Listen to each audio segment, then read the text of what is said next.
Hi viewers, welcome to our channel. 'Kannappa' మూవీకి అయితే ఇంకొన్ని గంటల టైం మాత్రం మిగిలుంది. సో, మంచు విష్ణు గారు చాలా ప్రెస్టీజియస్‌గా తీసుకొని వస్తున్న ప్రాజెక్టు. సో, మంచి బజ్ కూడా ఏర్పాటయింది. మంచి ఎక్స్‌పెక్టేషన్స్ కూడా రీచ్ అయిపోయింది. అయితే సినిమా రిలీజ్ నేపథ్యంలో వాళ్ళ బ్రదర్ మంచు మనోజ్ గారు ఒక ట్వీట్ చేయడం జరిగింది. సో, ఆ ట్వీట్‌లో అందరి పేర్లు మెన్షన్ చేస్తూ ఆ సినిమాకి కూడా ఆల్ ద బెస్ట్ చెప్తూ ఆ ట్వీట్ అయితే పెట్టారు గానీ, మంచు విష్ణు గారి పేరైతే మెన్షన్ చేయలేదు. ఇది ఇప్పుడు మొత్తం చర్చనీయాంశంగా కూడా మారిపోయింది. అంటే అందరికి విష్ చేశారు.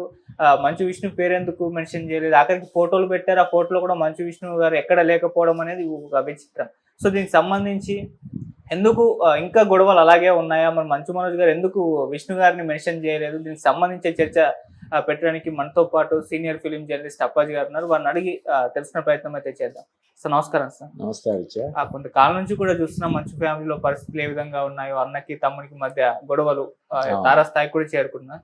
అయినా కూడా మంచు మనోజ్ గారు ట్వీట్ చేశారు, కన్నప్ప భారీ హిట్ సాధించాలని కోరుకున్నారు. అందరి పేర్లు మెన్షన్ చేశారు. మోహన్ బాబు గారు, ప్రభాస్ గారు, మోహన్ గారు అందరి పేర్లు పెట్టారు. వాళ్ళ పిల్లల ఫోటోలు కూడా పెట్టారు. కాకపోతే విష్ణు గారి పేరు అయితే మెన్షన్ చేయలేదు, వదిలేశారు. కావాలని చేయలేదా? ఎందుకు, ఏమై ఉంటుంది సార్? అంతే కదా. అంటే అంతకుముందు భైరవం సినిమా సంబంధించిన ప్రమోషన్స్ దాంట్లో కూడా ఈ సినిమా విజయం సాధించాలని మనస్ఫూర్తిగా కోరుకుంటున్నానని చెప్పాడు మంచు మనోజ్. అలాగే ఇప్పుడు ఈ సినిమా రేపు రిలీజ్ అవుతుంది కాబట్టి ఇది సక్సెస్ కావాలని చెప్పి ఆయన ఆల్ ది బెస్ట్ చెప్పాడు. ఇప్పుడు వివాదం ముఖ్యంగా వీరిద్దరి మధ్యే కదా, మంచు విష్ణు వర్సెస్ మంచు మనోజే కాబట్టి అందువల్ల మంచు వాళ్ళ అన్నయ్య పేరు ఒకటి మినహాయించి ఆల్ ది బెస్ట్ చెప్పాడు. కానీ సినిమాకి ఆల్ ది బెస్ట్ చెప్పడం అంటే ఏంటి? ఈ కన్నప్ప సినిమాకి కర్త కర్మ క్రియ ఎవరు? మంచు విష్ణు కదా. డైరెక్టర్ వేరే ఉన్నా ఈయనే సినిమాకి సంబంధించి ఇప్పుడు కథ కూడా తనే అని చెప్పాడు. కథ, స్క్రీన్ ప్లే ఇదంతా తానే తీసుకుంటున్నాడు క్రెడిట్ అంతా. కాబట్టి ఆ సినిమాకి ఆల్ ది బెస్ట్ చెప్పడం అంటే పరోక్షంగా మంచు విష్ణుకి చెప్పడమే కదా.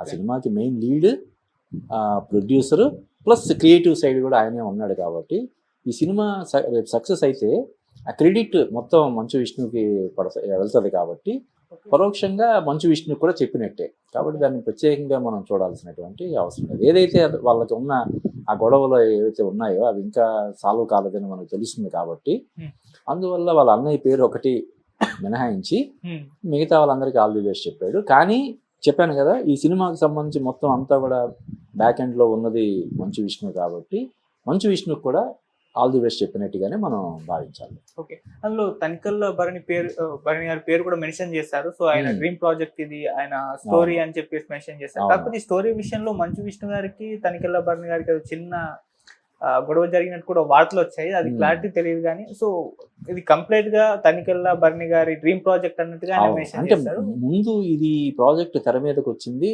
తనికెళ్ళ భరణి తోటే ఇది వచ్చింది. ఓకే, ఆయన దీనికి కథ, దర్శకత్వం కూడా ఆయన వహించాలని ఆయన కోరుకున్నాడు. అంటే బేసిక్గా ఆయన చాలా మంచి రైటర్. ఎన్నో సూపర్ డూపర్ హిట్ సినిమాల వెనకాల రైటర్గా ఉన్న ఆయన ప్రతి రైటర్లోనూ డైరెక్టర్గా సక్సెస్ అవడానికి అవకాశాలు ఉంటాయి. ఇప్పుడున్న త్రివిక్రమ్ కావచ్చు, కొరటాల శివ కావచ్చు, వీళ్ళందరూ కూడా పూర్వాశ్రమంలో దీనికి ముందు రైటర్స్ కదా. అంతకుముందు జంధ్యాల కావచ్చు, పోసాని కృష్ణమురళి కావచ్చు, ఎవరైతే సక్సెస్ఫుల్ రైటర్స్గా ఉంటారో వాళ్ళు ఖచ్చితంగా సక్సెస్ఫుల్ డైరెక్టర్స్ కూడా అవ్వగలుగుతారు. కాబట్టి తనికెళ్ళ భరణి కూడా డైరెక్షన్ చేయాలనే ఇంట్రెస్ట్ ఎప్పటి నుంచో ఉంది. ఈ కన్నప్ప సినిమాతోటి ఆయన డైరెక్షన్లోకి రావాలని చెప్పి కోరుకున్నాడు. దీనికి సంబంధించి చాలా స్క్రిప్ట్ వర్క్ అది చేశారు.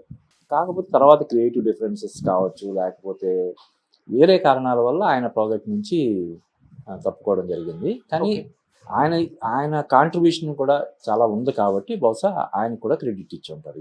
అంటే ఆయన క్రెడిట్ ఇవ్వడం అంటే మంచు విష్ణు గారిని కాస్త సెటైరికల్ గా ఇబ్బంది పెట్టామని అని అనుకోవచ్చా సార్? అలాగే ఉండదు. అంటే ఒక సినిమాకి సంబంధించి చాలా మంది రైటర్స్ పనిచేస్తారు. ఇప్పుడు ఈ సినిమాకి పనిచేసామని చెప్పి చాలా మంది రైటర్స్ చెప్పుకుంటున్నారు. ఇప్పుడు తోట ప్రసాద్ అనే ఒక ఆయన, మనం బీవీఎస్ రవి అనే ఆయన, ఇలా చాలామంది రైటర్స్ డైరెక్ట్గా కానీ ఇండైరెక్ట్గా కానీ ఈ సినిమా సంబంధించి ఇన్వాల్వ్ అయ్యి ఉన్నారు. ఎందుకంటే కోట్ల రూపాయలకు సంబంధించినటువంటి ఇది. కాబట్టి ఒక రైటర్ చెప్పిన ఒక చిన్న పాయింట్ వల్ల ఒక సీన్ అద్భుతంగా వచ్చిందంటే కూడా సినిమాకి చాలా హెల్ప్ అవుతుంది. కాబట్టి చాలామంది రైటర్స్ని ఒక ప్రాజెక్ట్కి సంబంధించి తీసుకోవడం అనేది జనరల్గానే జరుగుతుంది. అంతకుముందు మన ఈవి సత్యనారాయణ గారు ఎక్కువగా అది హైలైట్ అవుతుండేవాళ్ళు. ఆయన ఆస్థానం అని చెప్పి కనీసం ఒక 10-12 మంది రైటర్స్ని ఆయన మెయింటైన్ చేసేవాడంట.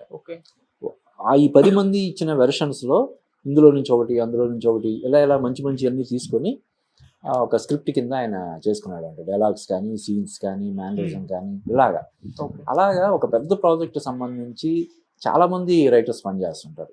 ఈవెన్ మన కె రాఘవేంద్ర గారి దగ్గర కూడా ఇప్పుడు ఎండమూరి వేణునాథ్ గారు, సత్యమూర్తి గారు, సత్యానంద్ గారు ఇలా చాలామంది రైటర్స్ టీమ్ ఉండేది.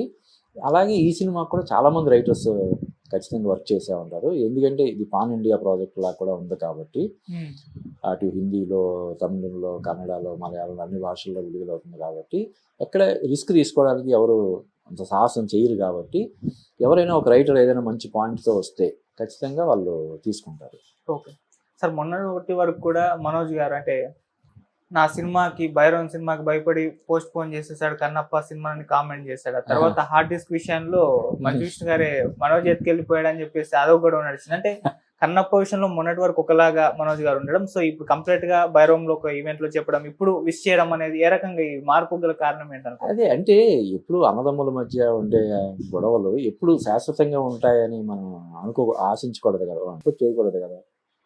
అంటే టీ కప్పులో తుఫాన్ లాగా ఇద్దరు కలిసి మాట్లాడుకుంటే తేలిపోయే విషయాలు అంటే ఒక్కొక్కసారి సంవత్సరాల తరబడి కూడా నడుస్తాయి, అవి వేరే. కానీ ఎక్కువ సందర్భాల్లో 90% ఇలాగా ఎవరైనా మధ్యలో కూర్చొని ఎందుకురా గొడవలు, ఎందుకు ఇలాగా, నువ్వు నష్టపోతావు, ఇద్దరు ఎందుకు బదనాం అవ్వడం అని చెప్పి ఎవరైనా మధ్యలో మోహన్ బాబు గారు లేకపోతే వాళ్ళిద్దరికి కావాల్సిన వాళ్ళు ఎవరైనా కూర్చొని మాట్లాడితే తేలిపోయేంత చిన్నది కదా. కాబట్టి అప్పట్లో ఆయన నెగిటివ్గా కామెంట్ చేశాడు కాబట్టి ఇప్పటికి కూడా అదే స్టాండ్ మీద ఉండాలి. ఇప్పటికి కూడా ఆయన కన్నప్ప అట్టఫ్లాప్ అవ్వాలని కోరుకోవాలి. కన్నప్ప ఎట్టి పరిస్థితుల్లో విజయం సాధించకుండా ఉండడం కోసం ఆయన కృషి చేయాలని మనం కోరుకోకూడదు కదా. అప్పట్లో ఆ స్టాండ్ తీసుకున్నాడు. కన్నప్ప సినిమాకి అవసరమైతే నేను భైరవం రిలీజ్ చేస్తానని చెప్పి అడావిడి చేశాడు. తర్వాత తనే కన్నప్ప సినిమా కూడా చాలా పెద్ద విజయం సాధించాలని కోరుకుంటున్నాను అన్నాడు. ఇప్పుడు స్వయంగా ఆల్ ది బెస్ట్ చెప్పాడు. కాబట్టి దాన్ని పాజిటివ్గానే మనం తీసుకోవాలి తప్ప నెగిటివ్గా తీసుకోవాల్సిన అవసరం లేదు. ఓకే, సరిగా సినిమా విషయానికి వచ్చేసరికి మరి ఎలా ఉంది బుకింగ్ రెస్పాన్స్? అంటే సింగిల్ స్క్రీన్లో ఫుల్ అయిపోతున్నాయి కానీ మల్టీప్లెక్స్లో ఇంకా అవ్వట్లేదు, యావరేజ్గానే ఉంది అన్న మన బుక్ మై షోలో ఇట్లాంటి ప్లాట్ఫామ్లో చూస్తే అర్థమైపోతుంది. సో అదే నడుస్తుంది కూడా సోషల్ మీడియాలో. ఎందుకు అంటే ఒక పాన్ ఇండియన్ సినిమాకి ఏ రకమైన బుకింగ్స్ ఉంటాయో మనకు తెలిసిందే. సో ఆ రకమైన బుకింగ్స్ లేవన్న ఒక నిరేషన్ కూడా వినిపిస్తుంది సార్, దానికి మీరు ఏం చెప్తారు? అంటే ఇప్పుడు చాలామంది ఉన్నారు కాబట్టి పెద్ద స్టార్స్ అందరూ కూడా, ప్రభాస్ కానీ మోహన్ లాల్ వీళ్ళందరూ ఉన్నారు కాబట్టి ఖచ్చితంగా మంచి క్రేజ్ ఉండాలి. కానీ ఇప్పుడు మరి సోషల్ మీడియాలో కానీ ఇప్పుడు నువ్వు చెప్తున్న బుక్ మై షోలో కానీ ఆశించిన స్థాయిలో దానికి బుకింగ్స్ కానీ క్రేజ్ కానీ లేదంటే కొంచెం ఆశ్చర్యపడాల్సినటువంటి విషయమే. అయితే దేవుంది రేపు సినిమా రిలీజ్ అయ్యి చాలా ఎక్స్ట్రాడినరీగా ఉందని టాక్ వచ్చిందంటే ఆటోమేటిక్గా ఇప్పుడున్న ఈ సోషల్ మీడియా యుగంలో అది బ్యాడ్ టాక్ కావచ్చు, పాజిటివ్ టాక్ కావచ్చు, విత్ ఇన్ సెకండ్స్ స్ప్రెడ్ అయిపోతుంది కదా. ఈవెన్ మంచు విష్ణు నటించినటువంటి డి సినిమా కూడా అప్పుడు ఏ విధమైనటువంటి క్రేజ్ లేకుండా వచ్చింది. ఆ సినిమా పైగా చాలా నెలలు సంవత్సరాలు ఆగిపోయిన సినిమా అది. మొత్తానికి రిలీజ్ చేస్తే పెద్దగా అంచనాలు లేకుండా, ఏ విధమైనటువంటి అంచనాలు లేకుండా వచ్చి ఎంత పెద్ద విజయం సాధించిందో మనకు తెలుసు. అలాగే ఈ కన్నప్ప సినిమా కూడా రేపు బాగుందనే టాక్ వచ్చిందంటే ఇప్పుడు సినిమాలు కూడా మార్కెట్లో అటు బాలీవుడ్లో కానీ ఇక్కడ కానీ లేవు కాబట్టి డెఫినెట్గా జనాలు అందరూ ఎగబడి చూస్తారని మనం చెప్పచ్చు. ఓకే, సో సినిమాలో కూడా అంటే ఇప్పటివరకు జరిగిన బుకింగ్స్ కూడా దాదాపు ప్రభాస్ గారి అభిమానుల నుంచే జరిగాయన్న ఒక సోషల్ మీడియా చర్చ జరుగుతుంది. ఈవెన్ ఒక పోల్ నిర్వహించారు, ఎవరి కోసం ఈ కన్నప్ప సినిమా చూడాలంటే 80% ప్రభాస్ గారికి ఓటింగ్ వేశారు. సో ఇది మంచు విష్ణు గారికి షాక్ అన్నట్టుగా కూడా పోస్టులు పెడుతున్నారు. మరి ఇప్పుడు ప్రభాస్ గారి అభిమానులే ఈ సినిమా వైపు చూస్తున్నారా? అంటే ఇమేజ్ పరంగా చూస్తే మంచు విష్ణుకి ప్రభాస్కి చాలా డిఫరెన్స్ ఉంటుంది కదా. ప్రభాస్ ఎక్కడ పాన్ ఇండియా స్టార్, తన ఫ్లాప్ అయిన సినిమాలు కూడా 150-200 కోట్లు అలవోకగా కలెక్ట్ చేయగలిగే రేంజ్లో ఉన్నాడు ప్రభాస్. కాబట్టి ఆటోమేటిక్గా ప్రభాస్ ఉండడం వల్ల ప్రభాస్ ఫ్యాన్స్ ఎక్కువ మంది ఆ సినిమా చూడడానికి ఇంట్రెస్ట్ చూపిస్తున్నారంటే దాన్ని మనం పాజిటివ్ సైన్గానే తీసుకోవాలి. అదొక అంటే దానివల్లే కదా ఇప్పుడు ఆ ప్రాజెక్టులోకి ప్రభాస్ని ఏరి కోరి వీళ్ళు ఆబ్లిగేషన్ అంతా వాడి ఆ ప్రాజెక్ట్లో తీసుకొచ్చింది కూడా అడ్వాంటేజ్ కోసమే కదా, అంతే కదా. ఇప్పుడు మోహన్ బాబు గారు ప్రభాస్ కలిసి యాక్ట్ చేశారు బుజ్జిగాడు సినిమాలో. ఆ ముందు నుంచి కూడా వాళ్ళ ఫ్యామిలీకి, కృష్ణరాజు గారికి మోహన్ బాబు గారికి మంచి సన్నిహిత సంబంధాలు, ఫ్యామిలీ బాండింగ్ కూడా ఉంది. వీటన్నిటిని దృష్టిలో పెట్టుకొని ప్రభాస్ని వీళ్ళు అడగడం, ఆయన సానుకూలంగా స్పందించి యాక్ట్ చేయడం. యాక్చువల్గా ఇప్పుడు ఆయనకు ఉన్నటువంటి బిజీ షెడ్యూల్కి ఇలాగా ఒక ఎక్స్టెండెడ్ స్పెషల్ అపియరెన్స్ క్యారెక్టర్ చేయాల్సినటువంటి అవసరం లేదు కదా. తన సినిమాలకే డేట్స్ కేటాయించలేని పరిస్థితి. ఇప్పుడు రాజాసాబ్ కావచ్చు, ఫౌజీ కావచ్చు, ఇంకోటి స్పిరిట్, ఇలా 3 పాన్ ఇండియా సినిమాలు ఉండగా మధ్యలో ఈ సినిమాకి డేట్లు ఇవ్వగలిగే పరిస్థితి కాదు ప్రభాస్కి. కానీ వీళ్ళు అడిగారు, మనం చెయ్యాలి, ఆ ప్రాజెక్ట్కి మన వల్ల హెల్ప్ అవుతుంది కాబట్టి మనం చేయగలిగే ఇది మనం చెయ్యాలన్న ఉద్దేశంతో ప్రభాస్ ఆయన చేశాడు కాబట్టి దీన్ని పాజిటివ్గానే మనం తీసుకోవాలి. ప్రభాస్ కోసం వచ్చినా ఎవరి కోసం వచ్చినా లబ్ధి చేకూరేది మంచు విష్ణుకే కదా.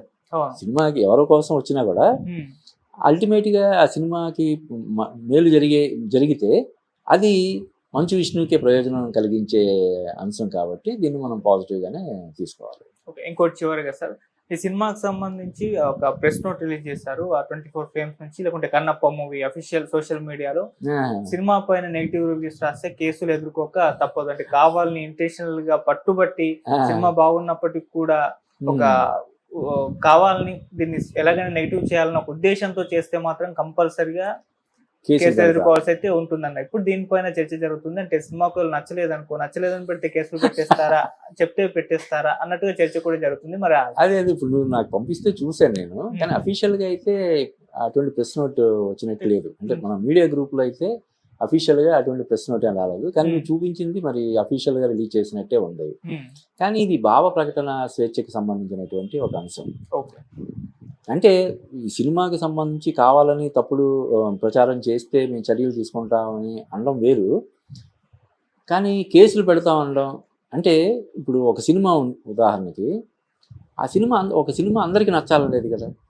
ఇప్పుడు బాహుబలి సినిమా నచ్చని వాళ్ళు చాలామంది ఉన్నారు. బాహుబలి సినిమా రిలీజ్ అయిన రోజు అటర్ ఫ్లాప్ అని చెప్పి చాలామంది రివ్యూలు ఇచ్చారు, సినిమా డిజాస్టర్ అని చెప్పి కదా.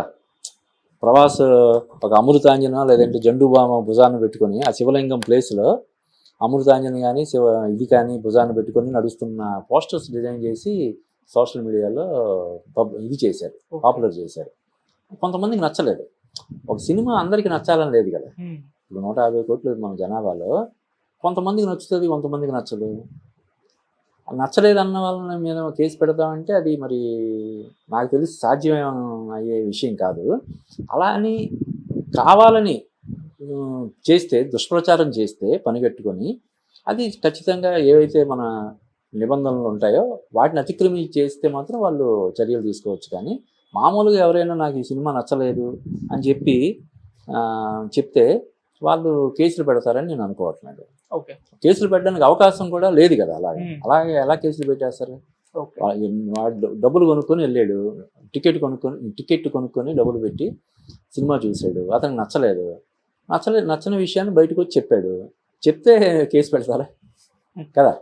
నాకు తెలిసి అది మామూలుగా వాళ్ళు రిలీజ్ అయ్యి ఉంటుంది తప్ప అఫీషియల్గా అటువంటి స్టేట్మెంట్ వచ్చిందని నేను అనుకోవట్లేదు. అయితే ఇంకొకటి ఏంటంటే పనిగట్టుకొని ఏదైనా ఒక సినిమా మీద దుష్ప్రచారం చేయడాన్ని ఖచ్చితంగా మనం ఖండించాలి కదా. ఎందుకంటే ఒక సినిమా వెనకాల కొన్ని వందల మంది, వేల మంది పనిచేస్తారు. ముఖ్యంగా ఇటువంటి పాన్ ఇండియా సినిమాలు, విఎఫ్ఎక్స్ బేస్డ్ సినిమాలు వెనకాల ఎంతో కష్టం ఉంటుంది. ఎన్నో కోట్లు ఖర్చు పెట్టి తీస్తారు. కాబట్టి సినిమా వాళ్ళకి నచ్చకపోయినా కూడా ఎందుకు నచ్చలేదో పాజిటివ్గానే కొంచెం చెప్పాలి తప్ప పని కట్టుకొని ఈ సినిమా దాని ప్రభావం మిగతా వాళ్ళ మీద కూడా ఉండేలాగా దుష్ప్రచారం చేయడాన్ని అయితే మనం ఖచ్చితంగా ఖండించాలి. ఓకే, ఇంకోటి ఊహాజనిత ప్రశ్న అయినప్పటికీ మీ ఒపీనియన్లో, అంటే ఇప్పటివరకు కన్నప్పకి సంబంధించి రిలీజ్ అయిన ఆ కంటెంట్ కానివ్వండి, లేకుంటే ఇప్పుడు క్రియేట్ అయిన బజ్, ఈ టికెట్ బుకింగ్స్, వీటన్నిటిని దృష్టిలో ఉంచుకొని సినిమా రేపు ఎటువంటి ఫలితాన్ని చూడబోతుంది అనుకోవచ్చు సార్ మీ ఒపీనియన్లో? అంటే ఇప్పుడు ఈ సినిమాని డైరెక్ట్ చేసినటువంటి ఆయన ముఖేష్ కుమార్ సింగ్, ఆయన ఆల్రెడీ చాలా సీరియల్స్, ఈ తరహా సీరియల్స్